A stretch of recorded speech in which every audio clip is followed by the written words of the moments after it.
السلام علیکم ورحمۃ اللہ وبرکاتہ۔ اعوذ باللہ من الشیطان الرجیم، بسم اللہ الرحمن الرحیم۔ آج ہم لوگ تصوف کے گران قدر موتیوں پر مشتمل ایک چھوٹا سا جو رسالہ ہے اس پر بات کریں گے، اس کے حوالے سے بات کریں گے اور اس کے جو چیپٹرز ہیں 1 بائی 1 کر کے اس پر ڈسکس کریں گے، گفتگو کریں گے، اور آج سے اس گفتگو کا آغاز ہم لوگ کر رہے ہیں۔ یہ کتاب دراصل حضرت شیخ ابن عطا اللہ سکندری رحمۃ اللہ علیہ نے 709 ہجری میں تحریر فرمایا تھا، یہ رسالہ جو ہے جس پر آج ہم لوگ بات کر رہے ہیں۔ اور آپ نے اس رسالہ کا نام الحکم العطائیہ رکھا۔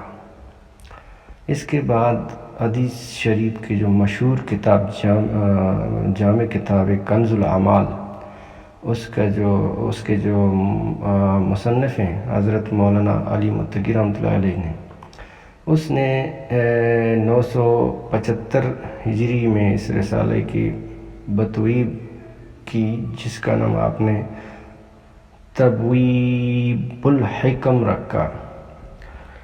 اس کے بعد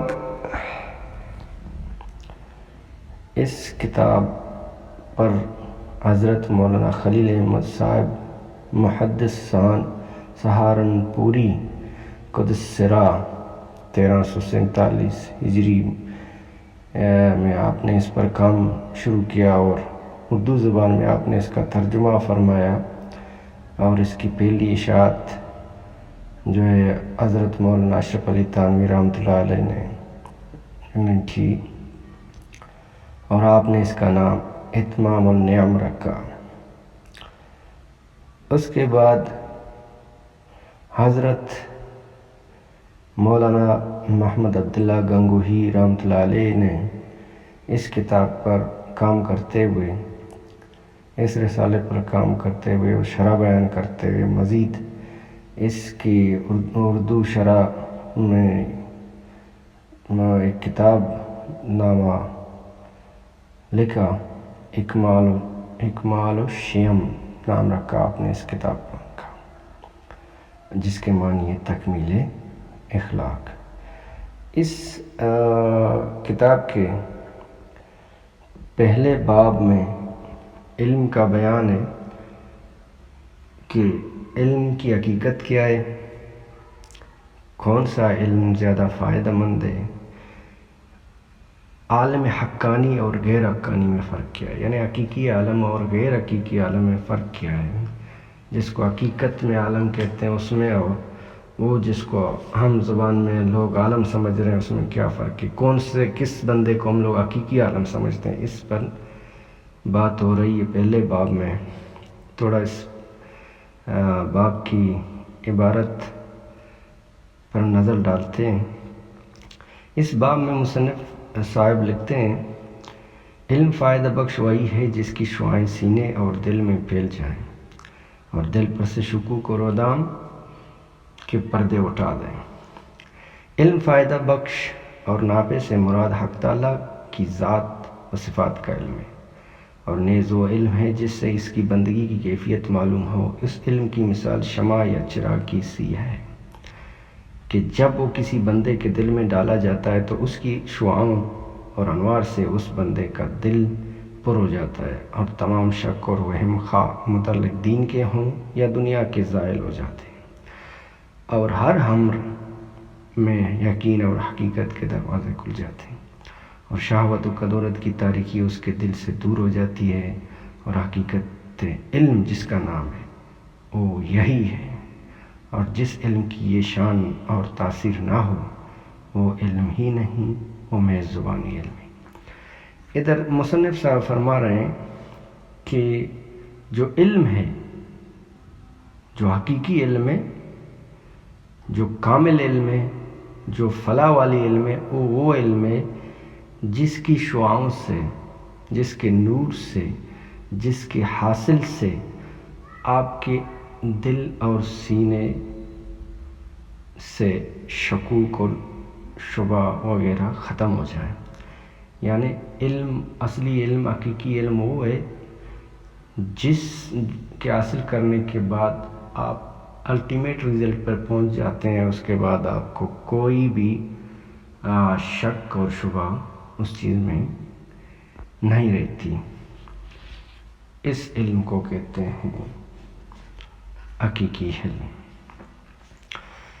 مزید اس میں فرما رہے ہیں عمدہ علم وہ ہے جس کے ساتھ خوف خدا بھی ہو تو وہی سب سے بہتر علم ہے، اس لیے کہ حق تعالیٰ کی عظمت اور جلال ہو۔ جب علم کے ساتھ یہ صفت بھی ہو تو وہی سب سے بہتر علم ہے، اس لیے کہ حق تعالیٰ نے ایسے ہی علم والوں کی اپنے کلام پاک میں تعریف فرمائی ہے۔ چنانچہ ارشاد باری تعالیٰ انما یخشی اللہ من عبادہ العلماء، یعنی اللہ سے اس کے بندوں میں سے علماء ہی ڈرتے ہیں۔ پس جس علم کے ساتھ خشیت یعنی خوف خدا نہ ہو وہ علم ہی نہیں، اور نہ ایسا شخص عالم حقانی ہے۔ پس علامت عالم کی خوف خدا ہے، یعنی اور خوف خدا کی علامت اتباع شریعت ہے۔ اگر اتباع شریعت نہیں ہے تو سمجھ لو کہ خوف خدا بھی نہیں ہے۔ اور جس علم کے ساتھ دنیا کی رغبت ہو اور دنیا داروں کی خواہش خوشامد ہو اور دنیا کمانے ہی میں توجہ ہو اور تکبر، بڑی بڑی تمنائیں اور آرزویں ہوں اور آخرت سے غفلت ہو، ایسا علم نہیں، اور ایسا عالم انبیاء کے وارثوں میں شمار نہیں۔ اس عبارت میں مصنف صاحب فرما رہے ہیں کہ بہترین علم وہ ہے جس کے اندر خوف ہو، جس میں اللہ کی خشیت شامل ہو۔ وہ علم آپ کو اس مقام تک پہنچ جائے کہ آپ اللہ کے ناراض ہونے سے خوف کھائیں، اور آپ کو یہ خشیت ہو کہ کہیں میں یہ کام کر لوں تو ایسا نہیں تو اللہ پاک ناراض ہو جائے مجھ سے، کہیں میں یہ کام کر لوں کہ اللہ پاک مجھے کوئی سزا نہ دے۔ سزا جہنم کا بھی ہو سکتا ہے، سزا دنیاوی نظر انداز کرنا بھی ہو سکتا ہے، بہت سارے سزاؤں کے بہت سارے انداز ہیں اور اقسام ہیں۔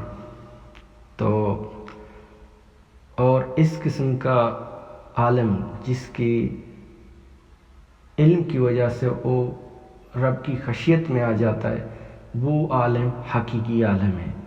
اور وہ عالم یعنی وہ اسکالر، وہ نالجیبل پرسن جس نے علم تو حاصل کر دیا مگر اس کے اندر سے تکبر نہیں گیا، اس کے علم حاصل کرنے سے اس کے اندر سے لاپرواہی وغیرہ نہیں گیا، اس قسم کے جو منفی کیریکٹر ہیں وہ اس میں زیادہ ہیں، تو اس قسم کے عالم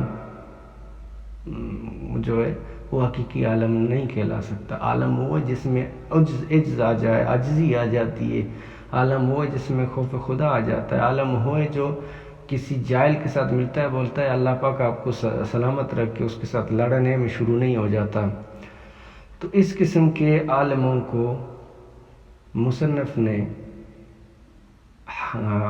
یعنی عالم حق کے عالم قرار دیا، اور جو خوف خدا جن کے اس میں فطرت میں نہیں ہے ان کو آپ نے غیر حق کے عالم یعنی وہ دنیا دار عالم قرار دے دیا آپ نے۔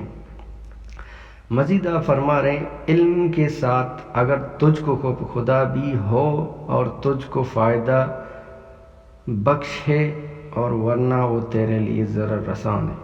جس علم کے ساتھ خوف خدا ہو کہ جس کی حقیقت اوپر بیان ہو چکی ہے، ایسا علم دنیا اور آخرت میں نفع مند ہے، اور جس علم کے ساتھ صفت نہ ہو وہ دنیا اور آخرت دونوں میں مضر ہے۔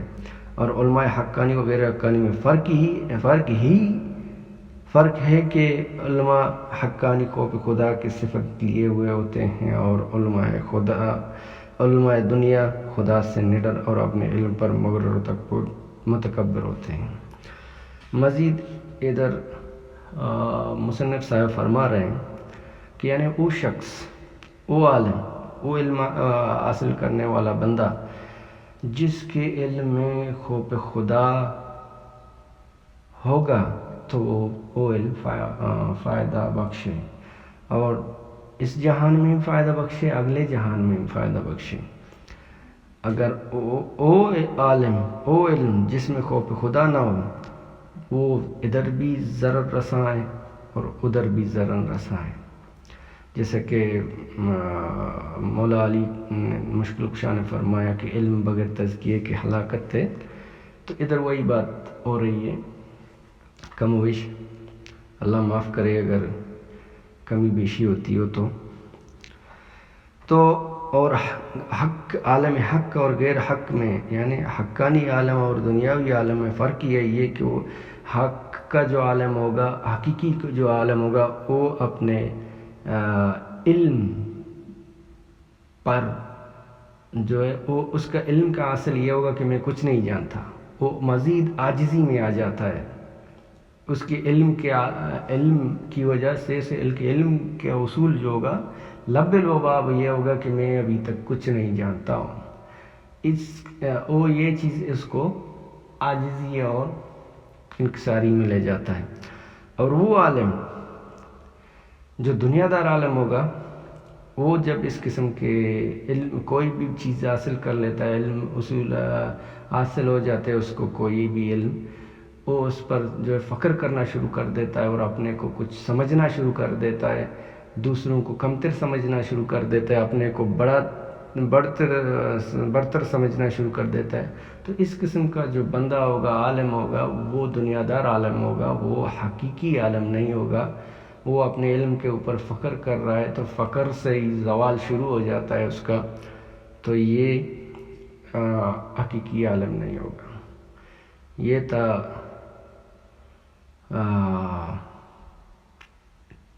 رسالہ اکمال الشم کا پہلا باب۔